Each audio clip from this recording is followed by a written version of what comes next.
Welcome to my channel. మీకు కనుక మా వీడియో నచ్చితే తప్పకుండా లైక్ చేయండి, షేర్ చేయండి, సబ్స్క్రైబ్ చేసుకోవడం మాత్రం అసలు మర్చిపోకండి. ఇంకా రాజు అయితే ఇంట్లో అందరి ముందు చెప్తూ ఉంటాడనమాట.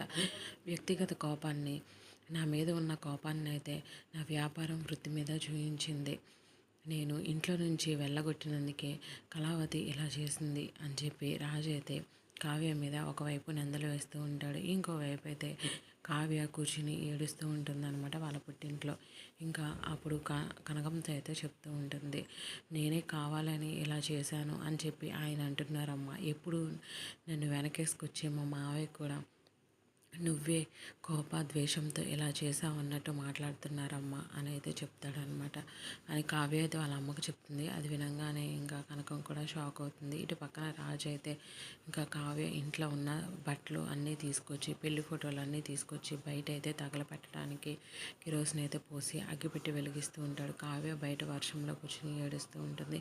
ఇంకా అపర్ణ వాళ్ళందరూ అయితే రాజుని ఆపడానికి చూస్తూ ఉంటారు. Thank you for watching. Please